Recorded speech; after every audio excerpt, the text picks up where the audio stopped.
Okay, so what's the deal? You know, you hear some people talk about being pre-qualified versus pre-approved. Well, in this video, I'll jump into it, tell you what strengthens your offers and what are the benefits of being pre-approved versus being pre-qualified. McCord Remax Realty Center. On this channel, I teach young professionals and growing families how to buy homes in the Germantown, Maryland area.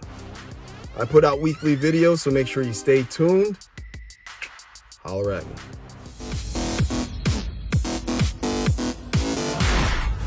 Yeah, the lender checks your credit for a pre-approval, but they also look at some other stuff too. They're going to verify your employment, make sure that you have a job and that you have the job that you say you do. They're also going to look at your bank statements. They want to see how much money that you have in the bank. They're not trying to get all personal and all in your business just to get in your business, but they want to know that if you're going to buy this house, you're going to have enough money to cover the cost. The great thing about being pre-approved and the great thing about buying a house with financing is you get the opportunity to leverage somebody else's money so that you can buy a house. So if you're going to leverage their money, they're going to make sure that you have a job. They're going to make sure that you got money in the bank. They're going to cover themselves as well. The easiest thing to do is to get a quick phone call scheduled with whoever your lender is, loan officer, and just talking about, hey, what would I qualify for if I wanted to buy a house? And they can talk to you, have a pretty good conversation, and they can just obtain some information just talking to you that gives them a ballpark of what they think that you might be able to afford for a mortgage payment.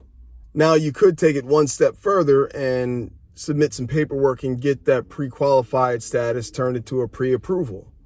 Now, the main differences are if everything stays the same based on what you submitted to us, then you're going to be able to afford this house. So with the pre-approval, they will go to bat for you. They will have your back and they'll say, hey, we're going to lend you money to buy this house as long as everything continues to check out and you don't do anything boneheaded to mess that up. That's a whole nother video in itself.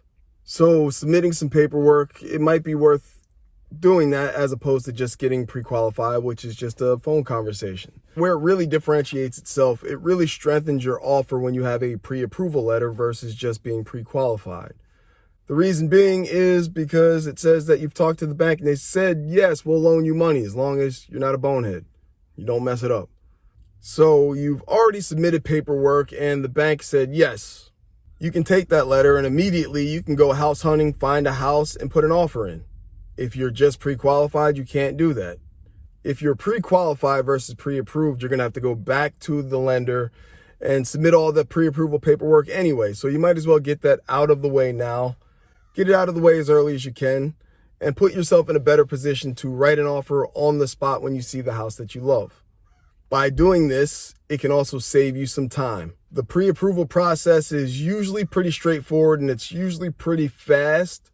Sometimes there are hiccups. Sometimes there are situations where the lender is going to need to see some more documentation on things. So it might take you a couple days to scrounge those together to submit it to the lender for a review. This can really slow you down when it comes to buying a house because you don't have the ability to just say, yes, I love this house. Let's put an offer in right now. You still have to jump through the pre-approval hoops even after you found a house.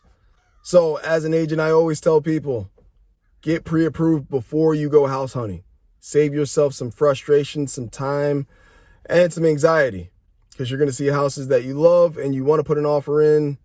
You just don't have your paperwork in order yet. If you are looking for a lender and you have no idea what you're looking for, you can reach out to your real estate agent and ask them for a referral for whoever that they do business with on a regular basis. They know, like, and trust these individuals because they obviously do business with them. But if you are working with an agent that has those relationships, that's the perks of using an agent. Utilize their network. As they say, your network is your net worth. Well, if you get a good agent, it's pretty good net worth you got there. Make sure you watch more videos on the channel. I've got a lot of content that's geared towards first-time home buyers.